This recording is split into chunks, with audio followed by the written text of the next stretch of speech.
students and welcome back to English Cafe. ഇന്നത്തെ ക്ലാസ്സിൽ നമ്മൾ പഠിക്കാൻ പോകുന്നത് എന്താ അറിയോ? നമ്മളിപ്പോൾ ഒരു പുതിയ ജനറേഷനിലാണ് ജീവിച്ചുകൊണ്ടിരിക്കുന്നത്. പണ്ട് കാലത്ത് നമ്മൾ ഒരാളോട് കമ്മ്യൂണിക്കേറ്റ് ചെയ്യണമെന്നുണ്ടെങ്കിൽ നമ്മൾ ഏത് വഴിയാണ് കമ്മ്യൂണിക്കേറ്റ് ചെയ്യാറ്? കത്തുകളൊക്കെ എഴുതിയിട്ടായിരിക്കും നമ്മൾ യൂഷ്വലി ദൂരെയുള്ള ഒരാളോട് കമ്മ്യൂണിക്കേറ്റ് ചെയ്യാറ് അല്ലേ. എന്നാൽ ഇപ്പോൾ നമ്മളത് അതിൻ്റെ സിസ്റ്റം മൊത്തം മാറി, നമ്മൾ ഫോൺ യൂസ് ചെയ്യാൻ തുടങ്ങി, വീഡിയോ കോൾസ് യൂസ് ചെയ്യാൻ തുടങ്ങി അല്ലേ. പുതിയ ഓരോരോ കണ്ടുപിടുത്തം വരുമ്പോൾ നമ്മൾ അതെല്ലാം യൂസ് ചെയ്യാനായിട്ട് തുടങ്ങി. അതേപോലത്തെ ഒരു കണ്ടുപിടുത്തമാണ് ഇമെയിൽ എന്ന് പറയുന്നത്. എന്നാൽ ഇമെയിൽ നമ്മൾ പൊതുവെ കുറച്ച് പ്രൊഫഷണലായി അല്ലെങ്കിൽ ഒഫീഷ്യലായിട്ട് യൂസ് ചെയ്യുന്ന ഒരു കാര്യമാണ് ഇമെയിൽ എന്ന് പറയുന്നത്. അപ്പം ഇമെയിൽ എന്ന് പറഞ്ഞാൽ ശരിക്കും ഇലക്ട്രോണിക് മെയിലാണ്. പണ്ട് നമ്മൾ മെയിൽ അയച്ച് കളിക്കുമായിരുന്നു, അതായത് കമ്മ്യൂണിക്കേറ്റ് ചെയ്യായിരുന്നു. ഇപ്പം നമ്മൾ ഇമെയിൽ വഴിയാണ് കമ്മ്യൂണിക്കേറ്റ് ചെയ്യുന്നത്. എന്നാൽ ഒരു ഇമെയിൽ എങ്ങനെ അയക്കാം, ഇതിൽ യൂസ് ചെയ്യേണ്ട വേർഡ്സ് ഏതൊക്കെയാണ്, ഇതിൻ്റെ ഫോർമാറ്റ് എന്താണ് എന്നുള്ളത് നമുക്ക് പലവർക്കും അറിയുന്നുണ്ടാവില്ല.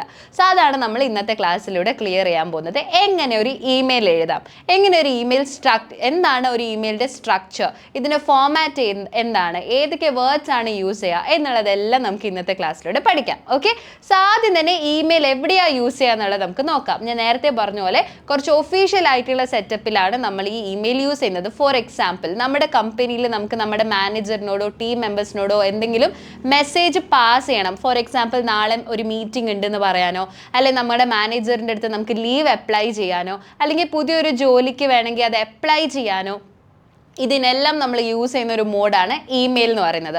സോ ഇതിനെല്ലാം കമ്മ്യൂണിക്കേറ്റ് ചെയ്യാൻ വേണ്ടി നമ്മൾ യൂസ് ചെയ്യുന്നതാണ് ഇമെയിൽ. അപ്പം ഈ ഇമെയിൽ എങ്ങനെ എഴുതാം എന്നുള്ളതാണ് നമ്മൾ ഇന്നത്തെ ക്ലാസ്സിലൂടെ പഠിക്കാൻ പോകുന്നത്. റെഡിയാണോ?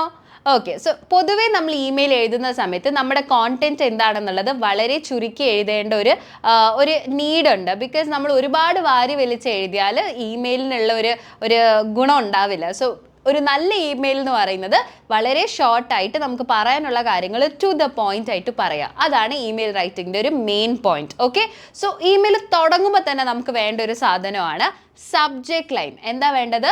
Subject line. So what exactly is A subject line? നമ്മൾ എന്തിനു വേണ്ടിയാണോ ഇമെയിൽ എഴുതുന്നത് എന്നുള്ളത് ചുരുക്കി ഒരൊറ്റ ലൈനിൽ നമ്മൾ ആ ഒരു മെസ്സേജ് പാസ് ചെയ്യുക എന്നുള്ളതാണ് subject line. So basically why are you writing that email എന്ന് കാണിക്കാൻ വേണ്ടിയിട്ടാണ് നമ്മൾ ഈ സബ്ജക്റ്റ് ലൈൻ യൂസ് ചെയ്യുന്നത്. ഓക്കെ, അപ്പം ഈ സബ്ജക്റ്റ് ലൈൻ എഴുതുമ്പോൾ നിങ്ങൾ ശ്രദ്ധിക്കണം, it has to be short, clear and relevant. Okay, നല്ല ഷോർട്ടായിട്ട് ഒറ്റൊരു ലൈനിലായിരിക്കണം, പക്ഷെ ആ ലൈൻ വായിക്കുമ്പോൾ തന്നെ ക്ലിയർ ആയിട്ട് മനസ്സിലാവണം നിങ്ങൾ എന്തിനു വേണ്ടിയാണ് അത് എഴുതുന്നത് ഉള്ളത്. സോ ആ ഒരു റെലവൻസ് കീപ്പ് ചെയ്തിട്ട് വേണം നിങ്ങൾ സബ്ജക്റ്റ് ലൈൻ എഴുതാനായിട്ട്. സോ കുറച്ച് എക്സാമ്പിൾസ് ഞാൻ പറഞ്ഞുതരാം. ഫോർ എക്സാമ്പിൾ, മൺഡേ ആണ് നിങ്ങൾക്ക് മീറ്റിംഗ് ഉള്ളത്, അപ്പോൾ അത് നിങ്ങൾക്ക് അറിയിക്കണം. So meeting request for Monday, മൺഡേയിലേക്കുള്ളൊരു മീറ്റിംഗ് റിക്വസ്റ്റിന് വേണ്ടിയാണ് നമ്മൾ ആ മെയിൽ എഴുതുന്നത്. അപ്പോൾ ഈ ഒറ്റ ലൈനിൽ തന്നെ നമുക്ക് മനസ്സിലാവും മീറ്റിംഗ് ഉണ്ട്, അത് മൺഡേ ആണ്, അതിനുള്ള റിക്വസ്റ്റ് ആണ് നമ്മൾ ഈ മെയിലിലൂടെ കൺവേ ചെയ്യാൻ ഉദ്ദേശിക്കുന്നത്. അല്ലെങ്കിൽ നമുക്കിപ്പോൾ ഒരു ലീവ് വേണം, എന്നത്തേക്ക് നോക്കിക്കേ, ലീവ് ആപ്ലിക്കേഷൻ 10th March. അപ്പം ഇത് കാണുമ്പോൾ തന്നെ, ഇത് വായിക്കുമ്പോൾ തന്നെ നമുക്ക് മനസ്സിലാവും 10th തീയതിയിലേക്കുള്ള ലീവിൻ്റെ ആപ്ലിക്കേഷനാണ് ഈ ഒരു ഇമെയിലിൻ്റെ ബോഡിയിൽ ഉണ്ടാവുക, അല്ലെങ്കിൽ ഈ ഒരു കോണ്ടന്റ് ഉണ്ടാവുക എന്നുള്ളത് നമുക്ക് വായിക്കുമ്പോൾ മനസ്സിലായോ? സോ ആ ഇമെയിലിൻ്റെ സബ്ജക്റ്റ് ലൈൻ എന്ന് പറഞ്ഞാൽ ഇത് വായിച്ചാൽ നമുക്ക് ഈ ഒരു ഇമെയിലിൻ്റെ ബാക്കി പോർഷനിൽ എന്താണ് ഉള്ളതെന്ന് മനസ്സിലാക്കാൻ പറ്റണം. അതാണ് നമ്മുടെ സബ്ജക്റ്റ് ലൈനിൻ്റെ ഉദ്ദേശം. ഓക്കെ, അല്ലെങ്കിൽ ഇനി നമ്മുടെ മീറ്റിംഗ് ഉണ്ട്, അത് എന്തിനെ കുറിച്ചാണ് ആ മീറ്റിംഗ് നമ്മൾ കണ്ടക്ട് ചെയ്യുന്നത്, അതാണ് നമ്മൾ ആ മെയിലിൽ ഇൻക്ലൂഡ് ചെയ്തതെങ്കിൽ അത് നമുക്ക് പറയാനായിട്ട് മീറ്റിംഗ് റിക്വസ്റ്റ് ആണ്. ആ മീറ്റിംഗിൽ നമ്മൾ പറയാൻ പോകുന്നത് മാർക്കറ്റിങ്ങിനെ പറ്റിയിട്ടാണ്, മാർക്കറ്റിംഗ് സ്ട്രാറ്റജീസ് എന്നൊക്കെ വേണമെങ്കിൽ നമുക്ക് കൊടുക്കാം. ഓക്കെ, സോ നമ്മൾ ആ മീറ്റിംഗിൽ നമ്മുടെ അജണ്ട എന്താണോ, എന്തിനെ പറ്റിയാണോ നമ്മൾ ചർച്ച ചെയ്യാൻ പോകുന്നത്, അത് വേണമെങ്കിൽ ആ ഇമെയിലിൽ നമുക്ക് ഇൻക്ലൂഡ് ചെയ്യാം. സോ ഏതിനെ പറ്റിയാണോ പറയുന്നത്, എന്തിനെ കുറിച്ചാണോ നമ്മൾ ഇമെയിൽ എഴുതുന്നത്, അതിൻ്റെ ഒരു ഇൻഫർമേഷൻ എന്നുള്ള രീതിയിൽ ഒരു ഒറ്റ ലൈനുള്ള ഒരു സബ്ജക്റ്റ് ലൈൻ നമുക്ക് ആദ്യം തന്നെ ആവശ്യമുണ്ട്. ക്ലിയർ ആണോ? So when you start an email, you start with a subject line. ഈ സബ്ജക്റ്റ് ലൈൻ വായിക്കുമ്പോൾ തന്നെ റീഡറിന് മനസ്സിലാവണം നിങ്ങൾ എന്തിനെ കുറിച്ചാണ് ഈ ഇമെയിൽ എഴുതുന്നത് എന്നുള്ളത്. ഓക്കെ, ഇനി ഈ ഒരു സബ്ജക്റ്റ് ലൈൻ എഴുതുന്ന സമയത്ത് നമ്മൾ ശ്രദ്ധിക്കേണ്ട കുറച്ച് കാര്യങ്ങളുണ്ട്. ഒന്ന്, നമുക്ക് എന്തെങ്കിലും ഒരു കാര്യത്തിനുള്ളൊരു സഹായം വേണം. ഇപ്പോൾ ഈ 3 സെൻറ്റൻസ് വായിച്ചപ്പോൾ നിങ്ങൾക്ക് പെട്ടെന്ന് മനസ്സിലായി ഞാൻ എന്താ പറയാൻ ഉദ്ദേശിച്ചത് എന്നുള്ളത് അല്ലേ. ചില സമയത്ത് ഞാൻ നീഡ് ഹെൽപ്പ് എന്ന് വേണ്ടി മാത്രം പറയുവാണെങ്കിൽ എന്തിൻ്റെ ഹെൽപ്പാണ് വേണ്ടേ? എന്തിനെ കുറിച്ചാണ് നിങ്ങൾക്ക് സഹായം വേണ്ടേ, എന്തിനു വേണ്ടി ഞാൻ നിങ്ങളെ സഹായിക്കണം എന്നുള്ള ഒരുപാട് ക്വസ്റ്റ്യൻസ് വരും അല്ലേ. സോ ഈ ഒരു ഇങ്ങനത്തെ വെറും നീഡ് ഹെൽപ്പ് എന്നൊക്കെ പറഞ്ഞ് ഒരിക്കലും സബ്ജക്റ്റ് ലൈൻ എഴുതാണ്ടിരിക്കുക. ദിസ് ഇസ് നോട്ട് ക്ലിയർ, ഒരു ക്ലാരിറ്റി ഇല്ല. അതേപോലെ ടു ലോങ്ങും ആവരുത്. നമ്മുടെ സബ്ജക്റ്റ് ലൈൻ ഒരുപാട് വലിച്ച് വാരി നീട്ടി എഴുതരുത്. ഒറ്റൊരു ലൈനിൽ ഒരു 3, 4, 5 വേർഡ്സിൻ്റെ ഉള്ളിൽ തീർക്കാൻ പറ്റാവുന്ന ഒരു സെൻറ്റൻസ് ആയിരിക്കണം. ഒരുപാട് ലോങ്ങും ആവരുത്, ഒരു ക്ലാരിറ്റി ഇല്ലാണ്ട് 1-2 വേർഡ്സിൽ ചുരുക്കും ചെയ്യരുത്. മനസ്സിലായോ? ഇത് രണ്ടും സബ്ജക്റ്റ് ലൈനിൽ എഴുതുമ്പം നിങ്ങൾ ശ്രദ്ധിക്കേണ്ട കാര്യങ്ങളാണ്. Is that clear? ഓക്കെ. അങ്ങനെയാണെങ്കിൽ നമ്മൾ സബ്ജക്റ്റ് ലൈൻ എഴുതിയതിൻ്റെ ശേഷം നമ്മൾ ഗ്രീറ്റിങ്സോ അല്ലെങ്കിൽ സെല്യൂട്ടേഷനോ ആണ്. അതായത് നമ്മൾ ആർക്കാണോ എഴുതുന്നത് അവരെ ഒന്ന് അഭിസംബോധന ചെയ്യുന്നതിനെയാണ് നമ്മൾ ഗ്രീറ്റ് ചെയ്യുക എന്ന് പറയുന്നത്. സോ ഈ ഗ്രീറ്റ് ചെയ്യുമ്പോൾ നമ്മൾ യൂസ് ചെയ്യേണ്ട വേർഡ്സ് ഏതൊക്കെയാണ്? നമുക്ക് ഓൾറെഡി അറിയാം. നമ്മൾ മിക്കവാറും ഫോർമൽ ഫോർമൽ സിറ്റുവേഷൻസിലായിരിക്കും ഇമെയിൽ യൂസ് ചെയ്യുന്നത്. അങ്ങനത്തെ സിറ്റുവേഷൻ ആണെങ്കിൽ you can always use dear mister Smith. Okay, ഇവിടെ നിങ്ങൾ ശ്രദ്ധിക്കണം, ഇപ്പം പുതിയതായിട്ടുള്ള ഒരു അപ്ഡേറ്റ് ആണ്. നമ്മൾ പണ്ട് റെസ്പെക്റ്റഡ് സർ, റെസ്പെക്റ്റഡ് മാം എന്നൊക്കെ പറഞ്ഞിട്ടായിരുന്നു ഇമെയിൽ എഴുതാറ്. എന്നാൽ ഇപ്പം ഈ റെസ്പെക്റ്റഡ് എന്നുള്ളത് പതിയെ നമ്മൾ ഔട്ട്ഡേറ്റഡ് ആയി വരുന്നുണ്ട്. പകരം നമ്മൾ യൂസ് ചെയ്യുന്ന വേർഡ് ഡിയർ ആണ്. അത് ഫോർമൽ ആയാലും ഇൻഫോർമൽ ആയാലും നമുക്ക് ഡിയർ എഴുതാം എന്നുള്ളൊരു റൂള് വന്നു തുടങ്ങിയിട്ടുണ്ട്. സോ പൊതുവേ നിങ്ങൾക്ക് പ്രൊഫഷണൽ ഇമെയിൽ എഴുതുവാണെങ്കിൽ നമുക്ക് ഡിയർന്ന് യൂസ് ചെയ്യാം. ഓക്കെ, അത് കഴിഞ്ഞിട്ട് നമ്മൾ മിസ്റ്റർ സ്മിത്ത് എന്നാണ്. ഇപ്പോൾ ഒരാളുടെ പേരിൻ്റെ മുന്നേ മിസ്റ്ററോ മിസ്സോ മിസ്സസോ എന്ന് വേണം കൊടുക്കാൻ. അതെപ്പം ഫോർമൽ ആണെങ്കിൽ നമ്മൾ മിസ്റ്റർ സ്മിത്ത്, മിസ്സസ് അപ്ഷിത എന്ന് വേണം പറയാനായിട്ട്. അപ്പോൾ dear Mrs Apshita, dear Mr Raj എന്ന് വേണം എഴുതാനായിട്ട്. ഓക്കെ, ഇൻഫോർമൽ ആണെങ്കിലോ നമുക്ക് കുറച്ചും കൂടി ഫ്രീ ആയിട്ട് നമ്മുടെ ടീംമേറ്റിനൊക്കെ എഴുതുന്നതാണെങ്കിൽ ഹായ് ജോൺ, ഹലോ മായ എന്നൊക്കെ പറഞ്ഞ് നമുക്ക് തുടങ്ങാം. ഓക്കെ, കുറച്ചും കൂടി ഫ്രീ ആയിട്ട് നമുക്ക് അവരെ അഡ്രസ്സ് ചെയ്യാം. പക്ഷേ ഫോർമൽ ആണെങ്കിലോ dear mister Smith, hi mister Raj എന്ന് വേണം തുടങ്ങാൻ. മിസ്റ്റർ, മിസ്സസ് എന്നുള്ള ആ ഒരു വേർഡൊക്കെ നമ്മൾ യൂസ് ചെയ്യണം. എന്നാൽ ഇൻഫോർമൽ ആണെങ്കിൽ നേരെ പേര് പറഞ്ഞാൽ മതി. Hi John, hi Riya, hi Maya എന്നൊക്കെ പറയാം. ഓക്കെ, സോ ഇതാണ് ഗ്രീറ്റിംഗ്സ് അല്ലെങ്കിൽ സെല്യൂട്ടേഷൻ. സോ നമ്മൾ ആദ്യം സബ്ജക്റ്റ് ലൈൻ എഴുതി. ആ സബ്ജക്റ്റ് ലൈൻ എന്ന് പറഞ്ഞാൽ എന്താണ്? ആ മെയിലിൽ മെയിൻ ആയിട്ടുള്ള കോണ്ടന്റ് എന്താണെന്നുള്ളത് ചുരുക്കി ഒരു ഒറ്റ ലൈനിൽ എഴുതാൻ പോവാണ്.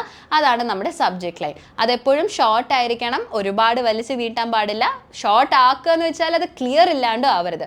ക്ലിയർ ആയിട്ട് ഒരൊറ്റ ലൈനിൽ എഴുതി തീർക്കുക. പിന്നെ നമ്മൾ ഗ്രീറ്റ് ചെയ്ത് കഴിഞ്ഞാൽ പിന്നെ നമ്മുടെ ബോഡിയാണ് വരുന്നത്. അതായത് മെയിൻ കോണ്ടന്റ് എന്താണോ അതാണ് ഇനി വരാൻ പോകുന്നത്.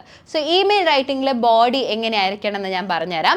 ബോഡി തന്നെ നമുക്ക് 3 പോർഷൻ ഉണ്ട്. ഒരു ഇൻട്രൊഡക്ഷൻ ഉണ്ടാവും, പിന്നെ മെയിൻ കോണ്ടന്റ് ഉണ്ടാവും, പിന്നെ ഒരു കൺക്ലൂഷൻ ഉണ്ടാവും. ഈ 3 പാർട്ടിലായിരിക്കണം നമ്മൾ ബോഡി പാരഗ്രാഫ് എഴുതേണ്ടത്, അതായത് ആ മെയിൻ കോണ്ടന്റ് എഴുതേണ്ടത്. ഓക്കെ, സോ ബോഡിയിലെ ആദ്യത്തെ പോർഷനാണ് ഇൻട്രൊഡക്ഷൻ കൊടുക്കുക. ഇൻട്രൊഡക്ഷൻ കൊടുക്കാൻ നമ്മൾ ആദ്യം തന്നെ നമ്മൾ ചെയ്യേണ്ടത് നിങ്ങൾക്ക് സുഖമല്ലേ എന്നുള്ളൊരു രീതിയിലൊരു ചോദ്യം ചോദിക്കുക. എന്നിട്ട് നമ്മൾ എന്തിനാണോ ഇമെയിൽ എഴുതുന്നത് ആ ഒരു പേർപ്പസ് അവിടെ സ്റ്റേറ്റ് ചെയ്യുക.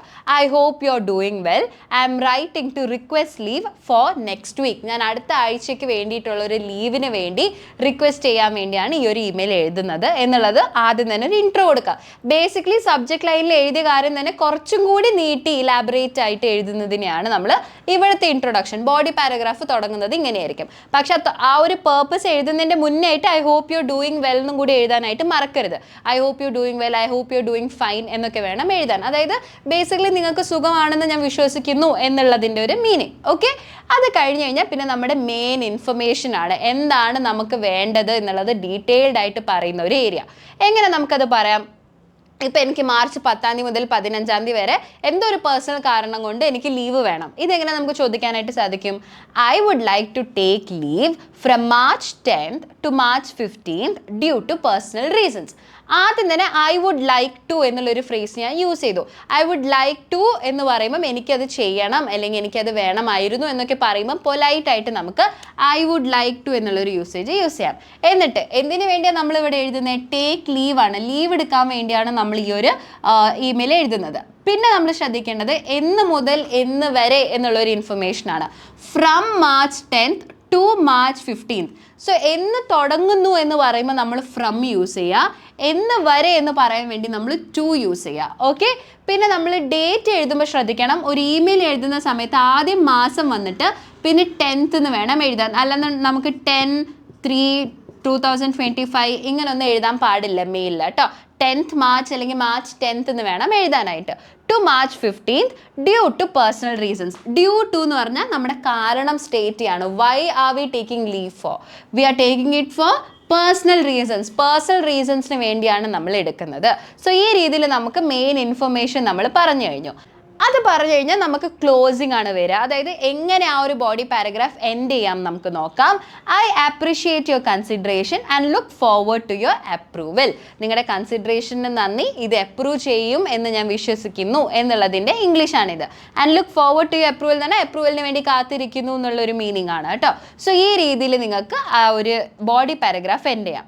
ബോഡി പാരഗ്രാഫ് എൻഡ് ചെയ്ത് കഴിഞ്ഞാൽ പിന്നെ നേരെ നമുക്ക് ഈ മെയിൽ എൻഡ് ചെയ്യണം. ആ മെയിൽ എങ്ങനെ നമുക്ക് എൻഡ് ചെയ്യാം? ബെസ്റ്റ് റിഗാർഡ്സ് അല്ലെങ്കിൽ യോർ സിൻസിയർലി അല്ലെങ്കിൽ താങ്ക് യു എന്നൊക്കെ പറഞ്ഞ് അതിന് ശേഷം അതിൻ്റെ നേരെ താഴെ നമുക്ക് നമ്മുടെ പേര് എഴുതാം. ഇപ്പം ഞാൻ best regards Apshita, social media head, okay എന്ന് കൊടുക്കാം. അതായത് എൻ്റെ പേരും എൻ്റെ പദവിയും ഞാൻ അവിടെ പറഞ്ഞു. അപ്പം ബെസ്റ്റ് റിഗാർഡ്സ് കഴിഞ്ഞ് കഴിഞ്ഞാൽ നമ്മുടെ പേരും പദവിയും അവിടെ ഇട്ട് കഴിഞ്ഞാൽ ഏകദേശം ക്ലിയർ ആയി. അപ്പം ഞാൻ എൻ്റെ ലീവ് അപ്ലൈ ചെയ്യാൻ വേണ്ടി ഞാൻ എൻ്റെ മാനേജറിന് ഒരു മെയിൽ അയച്ചു. അതിന് എൻഡിങ്ങിൽ ഞാൻ എൻ്റെ പേരും എൻ്റെ പദവിയും എഴുതി. അത്രയും മതി. ഇത്രയുള്ള ഒരു ഇമെയിൽ എന്ന് പറഞ്ഞാൽ വളരെ എളുപ്പമായിട്ടുള്ള കാര്യമാണ്. സ്ട്രക്ചർ മാത്രം ഒന്ന് പഠിച്ചു വെച്ചാൽ മതി. ഓക്കെ, സോ ആദ്യം ഇതെന്താണെന്ന് ഓൾറെഡി എല്ലാവർക്കും ഓർമ്മയുണ്ടല്ലോ. നമ്മൾ ആദ്യം ഒരു സബ്ജക്ട് ലൈൻ എഴുതുന്നു, അത് കഴിഞ്ഞിട്ട് നമ്മൾ ഗ്രീറ്റ് ചെയ്തു, പിന്നെയാണ് നമ്മുടെ ബോഡി പാരഗ്രാഫ്. ബോഡി പാരഗ്രാഫിനെ നമ്മൾ 3ആയിട്ട് തിരിച്ചിട്ടുണ്ട്. ആദ്യം ഒരു ഇൻട്രൊഡക്ഷൻ കൊടുക്കുന്നു, അതായത് എന്തിനു വേണ്ടിയാണ് നമ്മൾ ആ ഇമെയിൽ എഴുതുന്നത്, ആ പേർപ്പസ് ഒന്നും കൂടി സ്റ്റേറ്റ് ചെയ്യുന്നു. അത് കഴിഞ്ഞിട്ട് മെയിൻ കോണ്ടന്റ്, ആ പേർപ്പസ് എന്താണെന്നുള്ളതിൻ്റെ ഡീറ്റെയിൽസ് പറയുന്നു. ഇപ്പോൾ ലീവ് ആണെങ്കിൽ എന്ന് മുതൽ എന്ന് വരെ, എന്തിനു വേണ്ടിയാണ് എന്നുള്ള ഡീറ്റെയിൽസ് എല്ലാം പറയുന്നു. അത് കഴിഞ്ഞിട്ട് അവരോട് ഒരു താങ്ക് യു പോലെ, ഓക്കെ ഇത് നിങ്ങൾ കൺസിഡർ ചെയ്യുമല്ലോ എന്നുള്ളൊരു റിക്വസ്റ്റ് പോലെ എൻഡ് ചെയ്യുന്നു. അത് കഴിഞ്ഞ് മെയിൽ മൊത്തത്തിൽ എൻഡ് ചെയ്യാൻ വേണ്ടിയിട്ട് നമുക്ക് താങ്ക് യു, യുവർ സിൻസിയർലിയോ ബെസ്റ്റ് റിഗാർഡ്സോ എന്നുള്ള വേർഡ്സ് ഒക്കെ കൊടുത്തു കഴിഞ്ഞിട്ട് അതിൻ്റെ നേരെ താഴെ നമ്മുടെ പേരും നമ്മുടെ പോസ്റ്റും എന്താണെന്ന് കൊടുത്താൽ മതി. അതോടുകൂടി ഇമെയിൽ കഴിഞ്ഞു. മനസ്സിലായോ? ഇനി ഈ ഒരു ക്ലാസ്സിൽ എന്തെങ്കിലും ഡൗട്ട്സ് നിങ്ങൾക്ക് ഏതെങ്കിലും ഭാഗത്തുണ്ട്, ഇനി ഏതെങ്കിലും മനസ്സിലായിട്ടില്ല, അല്ലെങ്കിൽ ഇതിന് യൂസ് ചെയ്യാൻ പറ്റിയ വേറെ എന്തെങ്കിലും ഫ്രേസസ് ഉണ്ടോ എന്നുള്ളതൊക്കെ ചോദിക്കാനായിട്ട് നിങ്ങളുടെ പേഴ്സണൽ ട്യൂട്ടേഴ്സ് അവിടെ റെഡി ആയിരിക്കുന്നുണ്ട്. സോ ഡൗട്ട്സ് എല്ലാം അവരോട് ചോദിച്ചോളൂ. ഹോംവർക്ക് തരുവാണെങ്കിൽ അതും കറക്റ്റായിട്ട് ചെയ്ത് സബ്മിറ്റ് ചെയ്യാം കേട്ടോ. So that was it for today's class everyone. Thank you so much for watching. By.